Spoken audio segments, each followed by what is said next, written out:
Class 8। आज मैं आपको आपकी हिंदी की द्वितीय पाठ्य पुस्तक से पाठ 5 शब्द भंडार से अनेक शब्दों के लिए एक शब्द पढ़ाने व समझाने जा रही हूँ। जैसा कि बेटा आप पहले से जानते हैं कि पाठ 5 एक पाठ है शब्द भंडार, मतलब पाठ जो है वो 5 है, परंतु बेटा आपको पाठ 5 में ही बहुत सारे शब्दों को पढ़ना और समझना होता है। इसीलिए इस पाठ का नाम है शब्द भंडार। जैसे कि आप बेटा इस पाठ से पर्यायवाची शब्द, विलोम शब्द, अनेकार्थक शब्द, एकार्थक शब्द, श्रुतिसम भिन्नार्थक शब्द, अनेक शब्दों के लिए एक शब्द आप पढ़ते हैं और समझते हैं, जो आपको कई कई भागों में बटा हुआ मिलता है। तो क्लास 8 बेटा आप जो है इस पाठ से पर्यायवाची शब्द, विलोम शब्द और श्रुतिसम भिन्नार्थक शब्द पढ़ भी चुके हैं, समझ भी चुके हैं और आपने बेटा इसका काम भी अपनी हिंदी सेकंड की कॉपी पर कर लिया है। अब आपका बेटा इस पाठ 5 शब्द भंडार से मात्र शेष जो बचा है वो है अनेक शब्दों के लिए एक शब्द। इसलिए बेटा आज मैं आपको अनेक शब्दों के लिए एक शब्द पढ़ाने व समझाने जा रही हूँ। आज बेटा मैं आपको इसको पढ़ा दूंगी और आप अपनी कॉपी पर भी इसका काम कर लेंगे। जब आप कर लेंगे तो पाठ 5 शब्द भंडार बेटा आपका पूरा हो जाएगा। अनेक शब्दों के लिए एक शब्द, ये बेटा आप पहले से पढ़ते आ रहे हैं, फिर भी मैं आपको एक बार फिर समझा दूं। ईश्वरचंद विद्यासागर कोलकाता में अध्यापन कार्य करते थे। वे बहुत परोपकारी थे। वे अपने मासिक वेतन में से कुछ धन बचाकर निर्धन छात्रों की सहायता करते थे। अनेक छात्र उनके कृतज्ञ थे। वे छात्रों के मार्गदर्शक भी थे। किसी भी प्रकार की कठिनाई होने पर छात्र निसंकोच उनके पास चले जाते थे। अब है क्या बेटा, यहाँ पर क्या है, यहाँ है कि गद्यांश में रंगीन शब्दों के लिए प्रयोग किए जाने वाले वाक्यांश मतलब अनेक शब्द लिखिए। जैसे बेटा अध्यापन, परोपकारी, मासिक, निर्धन, कृतज्ञ, मार्गदर्शक और निसंकोच। आपको बेटा क्या करना, इन शब्दों के अनेक शब्द लिखना है। भाषा को प्रभावशाली बनाने के लिए अनेक शब्दों के लिए एक शब्द का प्रयोग किया जाता है। इनके प्रयोग से भाषा में संक्षिप्तता तथा सौंदर्य आता है। इन्हें वाक्यांश बोधक शब्द भी कह सकते हैं। अनेक शब्दों के लिए एक शब्द, तो बेटा होता क्या है कि बहुत सारे शब्द, इसमें बहुत सारे शब्द होते हैं और जिसको क्या किया जाता है, उनको संक्षिप्त किया जाता है। उन शब्दों का एक सार निकाला जाता है, मतलब उन शब्दों को एकत्र करके अनेक शब्द जैसे है, जैसे मान लीजिए यहाँ पर है जो, जन, से, अंधा हो, तो यहाँ बेटा अनेक शब्द है, तो हम क्या करेंगे, इन अनेक शब्दों को हम एक कर देंगे, मतलब कि जन्मांध। तो इस तरह से क्या हुआ, ये शब्द छोटा हो गया। अब जन्मांध से ही हम समझ जाएंगे कि जो जन्म से अंधा हो। तो अनेक शब्दों के लिए एक शब्द का महत्व जो है भाषा में वह बहुत ही अच्छा है, उसका महत्व है। इससे क्या होता है बेटा, अनेक शब्दों के लिए एक शब्द के प्रयोग करने से हमारी जो भाषा है एक तो बेटा वो प्रभावशाली बनती है, साथ ही अनेक शब्दों के लिए एक शब्द के प्रयोग करने से हमारी भाषा में संक्षिप्तता आती है, मतलब हमारी भाषा में जो है छोटा हो जाता है, संक्षिप्त हो जाता है, और साथ ही सौंदर्य भी होता है और भाषा हमारी आकर्षक भी लगती है।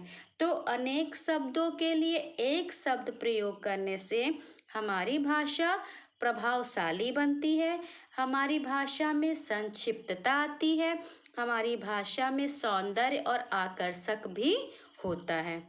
अनेक शब्दों के लिए एक शब्द को वाक्यांश बोधक शब्द भी कहते हैं। तो ये है बेटा अनेक शब्दों के लिए एक शब्द।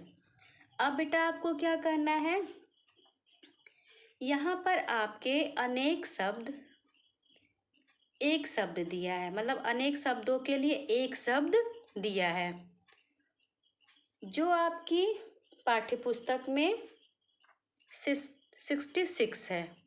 तो आपको बेटा आप क्या करना है, अब आप ये तो जानते हैं अच्छे से कि 66 है, तो इसका आधा भाग आपको अभी याद करना होगा, मतलब आपके हाफ ईयरली एग्ज़ाम के लिए, और आधा भाग आपको एनुअल एग्ज़ाम के लिए याद करना होगा। मतलब आप बेटा आज कितना याद करेंगे, आप आज जो है 36 याद भी 33 बेटा आप याद भी करेंगे, और 33 बेटा आप लिखेंगे भी। क्लास 8 आप समझ रहे ना बेटा, अनेक शब्दों के लिए एक शब्द क्या है, तो अनेक शब्दों के लिए एक शब्द को वाक्यांश बोधक शब्द भी कहते हैं।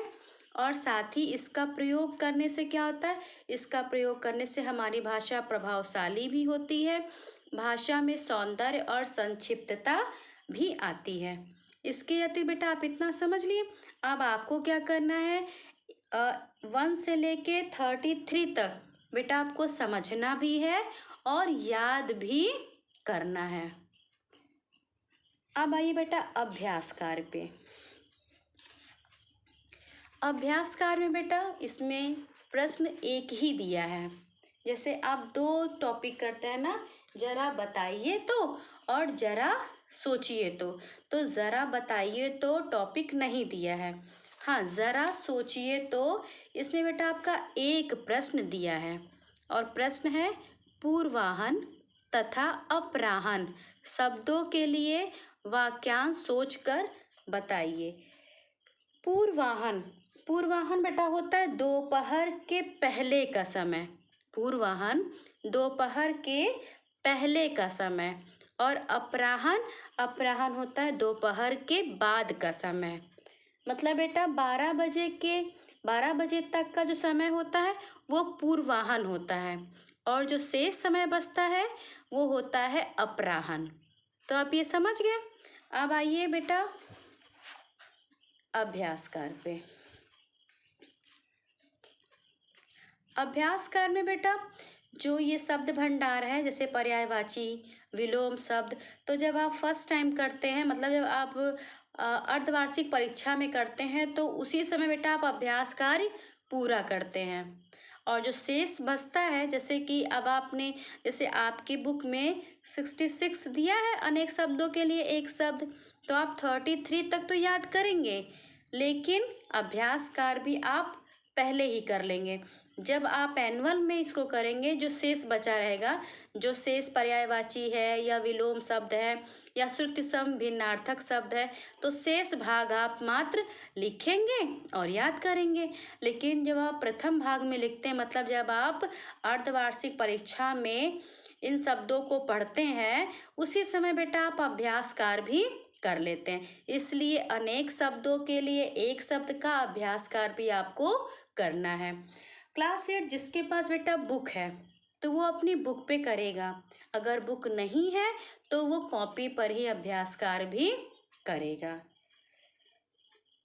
आपका पहला है निम्नलिखित अनेक शब्दों के लिए एक शब्द लिखिए। जो दूर की सोचे उसको क्या कहते हैं, तो जो दूर की सोचे उसको दूरदर्शी कहते हैं।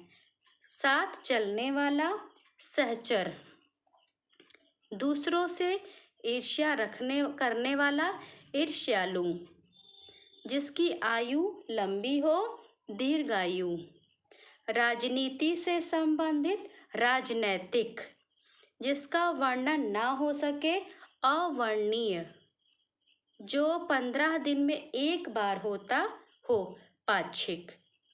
अब है बेटा सेकंड, निम्नलिखित शब्दों का उचित मिलान कीजिए। इधर बेटा शब्द दिए हैं और इधर अनेक शब्द दिए हैं। अब आपको क्या करना है, इसको मिलाना है। जिज्ञासु मतलब जिसमें जानने की इच्छा हो। अनादि मतलब जिसका अंत ना हो। असक्त मतलब असक्त जिसमें शक्ति ना हो। निशाचर, निशाचर मतलब रात में घूमने वाला। परोक्ष, जो आँखों के सामने ना हो। मितभाषी, मितभाषी होता है बेटा जो कम बोलता हो। अपराजेय, अपराजेय मतलब होता है बेटा जिसे जीता ना जा सके। अब आपका तीसरा है, निम्नलिखित शब्दों से उचित वाक्य बनाइए। अब आपको बेटा वाक्य बनाना है। तो मितभाषी, मितभाषी का मतलब होता है बेटा जो कम बोलता हो।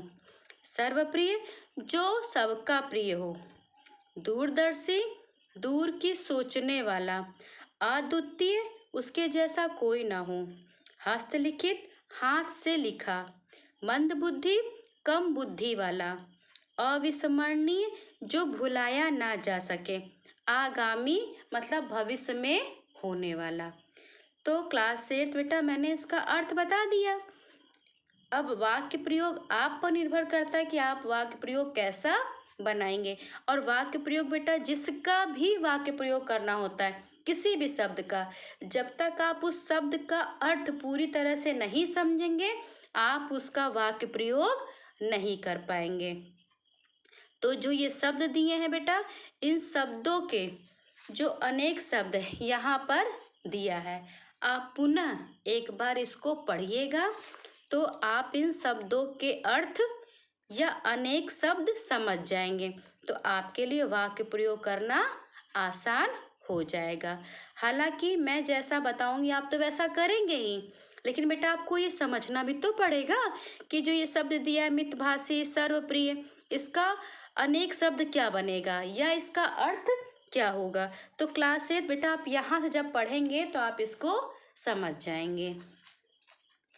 अब आइए बेटा पेज नंबर 81 पर। निम्नलिखित शब्दों में आए रंगीन वाक्यांशों के लिए उचित शब्द लिखिए। बेटा यहाँ पर ब्लू कलर से लिखा हुआ है बीच में, देख रहे हैं ना। देखने योग्य, अभी अभी जन्मे, इतिहास से संबंधित, इलाज नहीं हो सकता।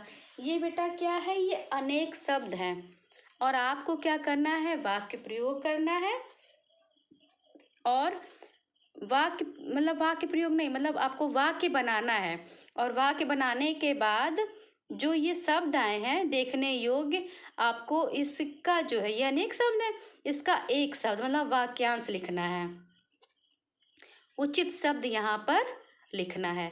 जैसे मनाली में अनेक देखने योग्य स्थान है, तो देखने योग्य का तो मतलब हो गया दर्शनीय, देखने योग्य का मतलब हो गया दर्शनीय। तो आपको बेटा यहाँ पर शब्द लिखना है, परंतु मैंने क्या किया है, मैंने पूरा वाक्य बना दिया है।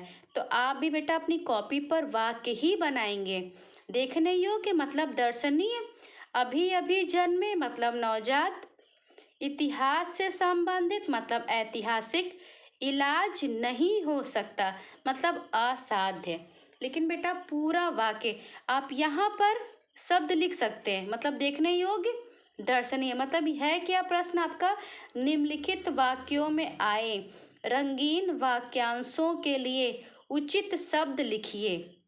तो उचित शब्द आप यहाँ लिख देंगे, लेकिन अपनी कॉपी पर इसको जब लिखेंगे तब आप बेटा पूरा वाक्य लिखेंगे इस तरह से।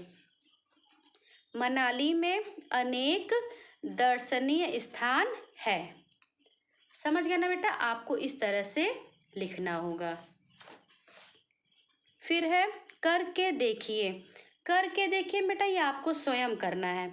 परोपकार करने वाला क्या होगा, जो उपकार को माने, शरण में आया हुआ, ऊपर लिखी हुई, लेख की नकल, जो दूर की सोचे।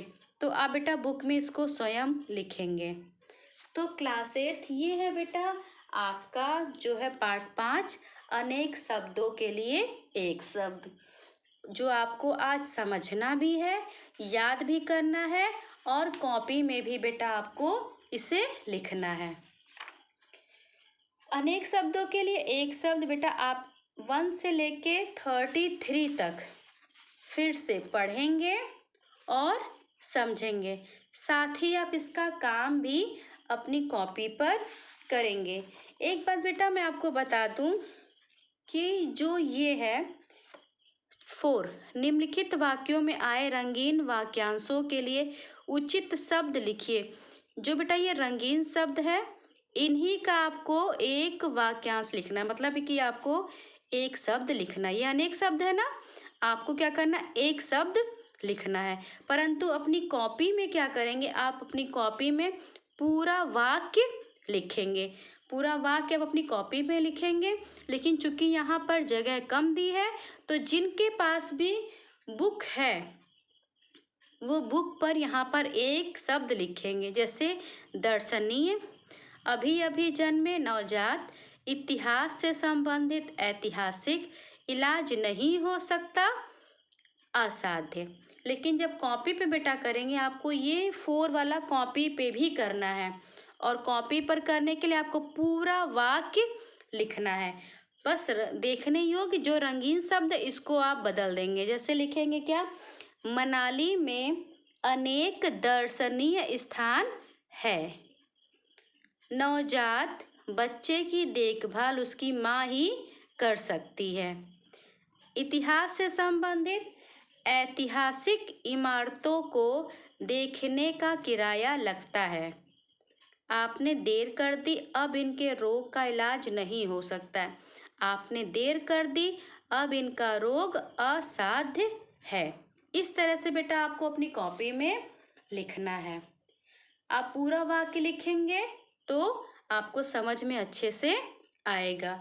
तो क्लास 8 आज आपको बेटा अनेक शब्दों के लिए एक शब्द अपनी कॉपी में लिखना है। 1 से लेके 33 तक अनेक शब्दों के लिए एक शब्द आपको याद भी करना है। और क्लास 8 आज बेटा आपका जो ये पाठ 5 है ये पूरा हो गया। मतलब अब आपको इसमें से हाफ ईयरली एग्ज़ाम के लिए और कोई शब्द नहीं पढ़ना है। पर्यायवाची शब्द, विलोम शब्द, श्रुति सम भिन्नार्थक शब्द और अनेक शब्दों के लिए एक शब्द, इतना ही बेटा आपको पढ़ना है और समझना है। तो क्लास 8 आज बेटा आप ये जो भाग है पाठ 5 का भाग अनेक शब्दों के लिए एक शब्द, इसको आप बेटा पढ़िएगा भी और समझिएगा भी, साथ ही 1 से लेकर 33 तक याद भी कीजिएगा।